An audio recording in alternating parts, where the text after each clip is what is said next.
दोस्तों नमस्कार, मैं कमलेश कुमार @कमलेश 1230 में आपका स्वागत है।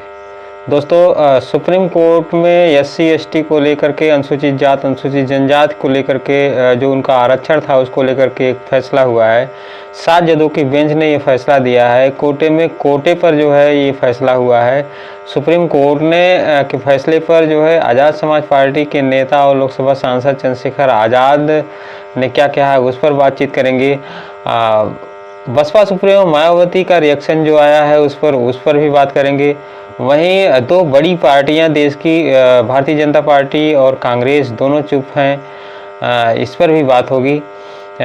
लेकिन बड़ी बात यह है कि अनुसूचित जाति और अनुसूचित जनजाति के कोटे में कोटा देने का फैसला जो सुप्रीम कोर्ट का आया है वो बड़ा आश्चर्यचकित मामला है, क्योंकि अभी तक जो है आंध्र प्रदेश सरकार के बनाम सरकार का जो निर्णय था उसको जो है ये पलटा गया है और ये बड़ा मामला है। फिलहाल चंद्रशेखर आज़ाद ने क्या कहा है इस पर हम बात करेंगे। सुप्रीम कोर्ट के फैसले पर आज़ाद समाज पार्टी और नगीना से लोकसभा सांसद चंद्रशेखर आज़ाद ने कहा कि जिन जजों ने ऑर्डर दिया है उनमें से अनुसूचित जात अनुसूचित जनजाति के कितने जज हैं। अगर आप वर्गीकरण करना ही चाह रहे हैं तो सुप्रीम कोर्ट से इसकी शुरुआत होनी चाहिए, और वहाँ तो लंबे समय से कुछ ही परिवारों का कब्जा है, ये चंद्रशेखर आज़ाद ने कहा है। ये बड़ी बात कही है उन्होंने। सुप्रीम कोर्ट ने गुरुवार को एक फैसले में कहा कि राज्यों को अनुसूचित जातियों के भीतर उप वर्गीकरण करने का संवैधानिक अधिकार है, ताकि उन जातियों को आरक्षण दिया जा सके जो सामाजिक और शैक्षणिक रूप से अधिक पिछड़े हैं।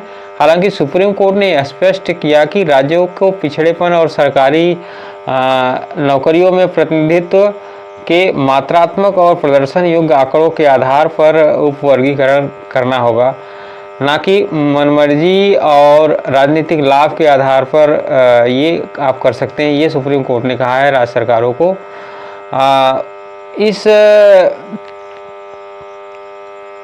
मामले में जो है सुप्रीम कोर्ट के चीफ जस्टिस DY चंद्रचूड़ के नेतृत्व में जो है 7 जजों की पीठ ने 6-1 के बहुमत से ये फैसला दिया है। उधर इसी मामले में बहुजन समाज पार्टी प्रमुख बहन कुमारी मायावती जी का भी रिएक्शन सामने आया है, और उन्होंने सीधे भारतीय जनता पार्टी और कांग्रेस पर गंभीर आरोप भी लगाए हैं। सुप्रीम कोर्ट के SC और ST के आरक्षण के भीतर आरक्षण देने के निर्णय के बाद जो है मायावती ने कहा कि देश के अनुसूचित जाति और अनुसूचित जनजाति और OBC बहुजनों के प्रति कांग्रेस व भारतीय जनता पार्टी दोनों ही सरकारों का रवैया जो है उदारवादी रहा है, सुधारवादी नहीं है। वे इनके सामाजिक परिवर्तन व आर्थिक मुक्ति के पक्षधर नहीं हैं, वरना इन लोगों के आरक्षण को संविधान की 9वीं अनुसूची में डालकर इसकी सुरक्षा जरूर की गई होती। ये बड़ा आरोप बहुजन समाज पार्टी मुखिया बहन कुमारी मायावती जी ने लगाया है भारतीय जनता पार्टी और कांग्रेस दोनों पार्टियों के ऊपर। सुप्रीम कोर्ट ने अनुसूचित जाति अनुसूचित जनजाति के आरक्षण के भीतर आरक्षण देने के निर्णय के बाद जो है बसपा सुप्रीमो मायावती ने शुक्रवार को अपनी प्रतिक्रिया दी है, और ये सुप्रीम कोर्ट का निर्णय बृहस्पतिवार को आया था। उन्होंने भाजपा और कांग्रेस पर SC/ST और OBC वर्ग के प्रति जो है सुधारवादी नहीं होने का आरोप लगाया है। मायावती ने X पर लिखा है कि देश के SC/ST और OBC बहुजनों के प्रति कांग्रेस व भाजपा दोनों ही पार्टियां या दोनों ही सरकारें जो है का रवैया उदारवादी रहा है, सुधारवादी नहीं है। वे इनके सामाजिक परिवर्तन व आर्थिक मुक्ति के पक्षधर नहीं है, वरना इन लोगों को आरक्षण को जो है संविधान की 9वीं अनुसूची में डालकर इसकी सुरक्षा जरूर की गई होती। ये बसपा सुप्रीमो का कहना है। मायावती ने एक और पोस्ट करते हुए लिखा कि सामाजिक उत्पीड़न की तुलना में राजनीतिक उत्पीड़न कुछ भी नहीं है। क्या देश में खासकर करोड़ों दलितों व आदिवासियों का जीवन द्वेष व भेदभाव मुक्त आत्मसम्मान व स्वाभिमान का हो पाया है? अगर नहीं तो फिर जाति के आधार पर तोड़े व पछाड़े गए इन वर्गों के बीच आरक्षण का बंटवारा कितना उचित है? ये बहुजन समाज पार्टी मुखिया मायावती का कहना है। उन्होंने कहा कि अगर जो है क्या इनका पिछड़ापन या जाति आधार पर जो इनके साथ भेदभाव होता रहा है, क्या वो समाप्त हो गया है?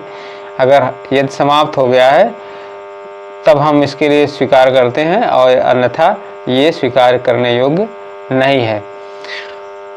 वहीं तमाम जो विचार करने वाले लोग हैं, वैचारिकी हैं, जो बहुजन समाज के विषय में विचार करते हैं, तमाम लोग अपनी राय देते हैं, उसको लेकर के जो है तमाम लोगों ने अपनी प्रतिक्रिया दी है। चंद्रशेखर आज़ाद उसमें से हैं। उसमें से हंसराज मीणा जो ट्राइबल आर्मी के संस्थापक हैं, और SC/ST आरक्षण मामले का स्कॉलर अरविंद कुमार की प्रतिक्रिया भी आई सामने। आरक्षण पर जो है इस मामले में प्रोफेसर लक्ष्मण यादव ने भी अपनी प्रतिक्रिया दी है, और राजेंद्र पाल गौतम जो आम आदमी पार्टी के पूर्व मंत्री रहे हैं, उन्होंने भी अपनी प्रतिक्रिया दी है। बहरहाल इन लोगों में से किसी ने भी ये संतुष्टि जाहिर नहीं की है। एक एक करके लोगों ने कहा क्या है। पहले बात करते हैं चंद्रशेखर आज़ाद की। चंद्रशेखर आज़ाद ने सीधे सीधे कहा है कि सुप्रीम कोर्ट में 7 जजों में से कितने दलित आदिवासी थे। ये सीधे सीधे आरोप चंद्रशेखर ने लगाया है। क्या उन्हें हमारे दर्द का एहसास है? सबसे पहले वर्गीकरण सुप्रीम कोर्ट से ही शुरू होना चाहिए। ये चंद्रशेखर आज़ाद, भीम आर्मी प्रमुख या आज़ाद समाज पार्टी के संस्थापक, इस समय वर्तमान में सांसद भी हैं, उन्होंने ये बात कही है सख्त लहजे में। दूसरे बात करते हैं हंसराज मीणा की। अगर तो हंसराज मीणा ने कहा है कि सुप्रीम कोर्ट का SC/ST वर्गों में उप वर्गीकरण का फैसला समाज में फूट डालो, राज करो, मनुवादी पूर्वाग्रह से प्रेरित है। हम इस फैसले का विरोध करते हैं। ये हंसराज मीणा जी है जो ट्राइबल आर्मी के संस्थापक हैं, उन्होंने भी इसका विरोध जताया है। वहीं SC/ST आरक्षण के स्कॉलर रहे इस मामले में अरविंद कुमार की प्रतिक्रिया आई है। उन्होंने कहा है कि सुप्रीम कोर्ट ने अपने इस निर्णय से संविधान बदल दिया है। संविधान में बदलाव अब संसद के माध्यम से नहीं हो रहा है, बल्कि न्यायपालिका के माध्यम से हो रहा है। ये भी बड़ा आरोप उन्होंने लगाया है। ये SC/ST मामले के आरक्षण के मामले के स्कॉलर हैं अरविंद कुमार, उन्होंने ये आरोप लगाया है। वहीं अगर बात करें प्रोफेसर लक्ष्मण यादव की, उन्होंने भी स्पष्ट रूप से कहा है कि आरक्षण गरीबी उन्मूलन कार्यक्रम नहीं है। SC के जज आर्थिक पहलू को आरक्षण से जोड़कर संविधान की मूल भावना के खिलाफ फैसला सुना रहे हैं। पुनर्विचार होना चाहिए इस पर, ये लक्ष्मण यादव ने कहा है। वहीं आम आदमी पार्टी के मंत्री रहे पूर्व मंत्री राजेंद्र पाल गौतम ने कहा है कि सर्वोच्च न्यायालय का यह आदेश SC/ST और OBC को आपस में बांट देगा, जिससे बहुजन समाज को भारी नुकसान होगा। इस आदेश से RSS की सोच की जीत होगी, ये आरोप उन्होंने लगाया है। वहीं प्रोफेसर हेमलता महेश्वर की प्रतिक्रिया आई है। उन्होंने कहा कि लगता है हमारी एकता सरकार को रास नहीं आ रही है, इसलिए माननीय सर्वोच्च न्यायालय पुनः फूट डालो राज करो की नीति अपनाने चला है। ये सब मामले हैं। फिलहाल जो सुप्रीम कोर्ट का ये फैसला है, ये SC/ST OBC को बांटने जा रहा है, ये हकीकत है। और तमाम लोग जो सोशलिस्ट हैं, जो सामाजिक कार्यकर्ता हैं, बहुजनों को जागरूक करने वाले लोग हैं, बहुजनों को रास्ता दिखाने वाले लोग हैं, उनकी तमाम लोगों की प्रतिक्रिया आई है। और तमाम लोग इस फैसले के खिलाफ हैं। इसको लेकर के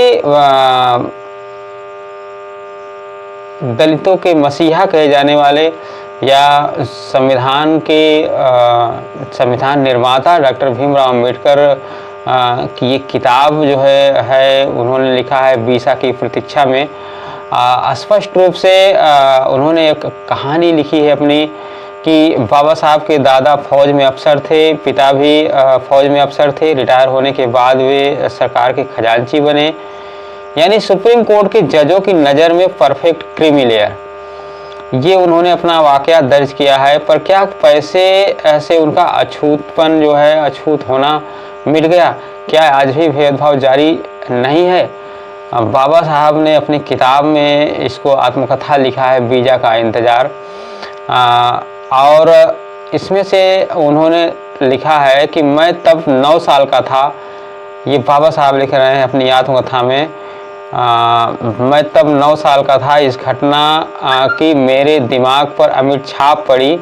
इसके पहले भी मैं जानता था कि मैं अछूत हूँ और अछूतों का कुछ अपमान और भेदभाव सहना पड़ता है। मसलन स्कूल में मैं अपने बराबरी के साथियों के साथ नहीं बैठ सकता था, मुझे एक कोने में अकेले बैठना पड़ता था। मैं यह भी जानता था कि मैं अपने बैठने के लिए एक बोरा रखता था और स्कूल की सफाई करने वाला नौकर वह बोरा नहीं छूता था क्योंकि मैं अछूत था। मैं बोरा रोज़ घर लेकर जाता था और अगले दिन लाता था। स्कूल में मैं यह भी जानता था कि ऊंची जात के लड़कों को जब प्यास लगती है तो वे मास्टर से पूछकर नल पर जाते हैं और अपनी प्यास बुझा लेते हैं, पर मेरी बात अलग थी। मैं नल को छू नहीं सकता था, इसलिए मास्टर जी की इजाज़त के बाद चपरासी का होना ज़रूरी था। अगर चपरासी नहीं होता था तो मुझे प्यास जो है प्यासा ही रहना पड़ता था। ये बाबा साहब की आत्मकथा है। घर में भी कपड़े मेरी बहन धोती थी। सतारा में धोबी नहीं थे, ऐसा नहीं था हमारे पास धोबी को देने के लिए पैसे नहीं हो, ऐसी बात भी नहीं थी। हमारी बहन को कपड़े इसलिए धोने पड़ते थे क्योंकि हम अछूतों का कपड़ा कोई धोबी नहीं धोता था। हमारे बाल भी मेरी बड़ी बहन काटती थी। सोचिए, ये बाबा साहब अपनी आत्मकथा में लिख रहे हैं कि हमारे बाल भी हमारी बड़ी बहन काटती थी क्योंकि कोई नाई हम अछूतों के बाल नहीं काटता था। मैं यह सब जानता था, लेकिन उस घटना से मुझे ऐसा झटका लगा कि मैंने पहले कभी महसूस नहीं किया था। उसी से मैं छुआछूत के बारे में सोचने लगा। उस घटना के पहले तक मेरे लिए सब कुछ सामान्य सा था, जैसा कि सवर्णों, हिंदुओं और अछूतों के साथ आमतौर पर होता है। ये बाबा साहब की आत्मकथा है। यानी कुल मिला जुला कर तब के दौर से लेकर के आज तक की स्थिति भी बहुत ज़्यादा स्थिति में बहुत ज़्यादा परिवर्तन हो गया है। परंतु अभी तक जिस तरह से चंद्रशेखर आज़ाद हर मामले में इन्वॉल्व रहते हैं, हर मामले में पहुंचते हैं। उन्होंने संसद में स्पष्ट रूप से कहा भी है कि हमारे SC/ST समाज के लोगों को मूछें रखने पर जो है मार दिया जाता है, घोड़ी चढ़ने पर मार दिया जाता है। आज भी दलित बहन बेटियों की जो है कोई इज्जत नहीं करता है, अथवा जो है कोई भी धमका के चला जाता है। तो ये सारी बातें हैं, देश के सामने भी हैं, लेकिन सवर्णवादी मानसिकता के लोग या कहें कि मनुवादी मानसिकता के लोग अभी तक जो है हमें अछूत बनते ही देखना चाहते हैं। ऐसे में ये सुप्रीम कोर्ट का जो फैसला है वो कहीं न कहीं बहुजन समाज को, SC/ST OBC को बांटने का काम करेगा। ये बात सही है। फिलहाल इसमें आगे क्या निर्णय होता है या बहुजनों की तरफ से, बहुजन पार्टियों की तरफ से अभी तक बहुजन समाज पार्टी की प्रतिक्रिया आ चुकी है, चंद्रशेखर आज़ाद की प्रतिक्रिया आ चुकी है, लेकिन अभी तक PDA का नारा देने वाले अखिलेश यादव समाजवादी पार्टी के मुखिया, उनकी कोई प्रतिक्रिया अभी तक नहीं आई है। वहीं संविधान बचाने के नाम पर दलित बहुजनों को गुमराह करके वोट लेने वाली कांग्रेस पार्टी हो या समाजवादी पार्टी हो, इनकी भी कोई प्रतिक्रिया नहीं आई है। कांग्रेस का बहरहाल इसमें कोई प्रतिक्रिया नहीं आई है। भारतीय जनता पार्टी तो एकदम चुप है, क्योंकि भारतीय जनता पार्टी के मन का हो रहा है। तो सवाल अब जो है वो सुप्रीम कोर्ट के जजों पर आकर टिका हुआ है कि क्या सुप्रीम कोर्ट के जज ही संविधान को समाप्त करने में लगे हुए हैं या संविधान को बदलने में लगे हुए हैं। ये चंद्रशेखर आज़ाद ने जो कहा है उस पर बहुजनों को विचार करना होगा और एक होकर के जो है आवाज़ उठानी पड़ेगी कि क्या बहुजन समाज के लोग जो है जज नहीं बन सकते, या जज जिस तरह से चंद्रशेखर आज़ाद ने कहा है कि 7 जजों की बेंच ने जो फैसला दिया है उसमें किसने SC और ST के लोग थे। तो ये बात कहीं ना कहीं मामला तूल न पकड़ ले, और यदि ये मामला तूल पकड़ता है तो बहुजनों के हित का होगा और बहुजनों को इसमें जो है साथ में आकर लड़ाई इसकी लड़नी पड़ेगी। फिलहाल इस वीडियो में इतना ही। यदि हमारे चैनल को सब्सक्राइब नहीं किए हैं, सब्सक्राइब करके बेल आइकन ज़रूर दबाएं और कमेंट करके हमें अपनी राय ज़रूर दें। तब तक के लिए नमस्कार।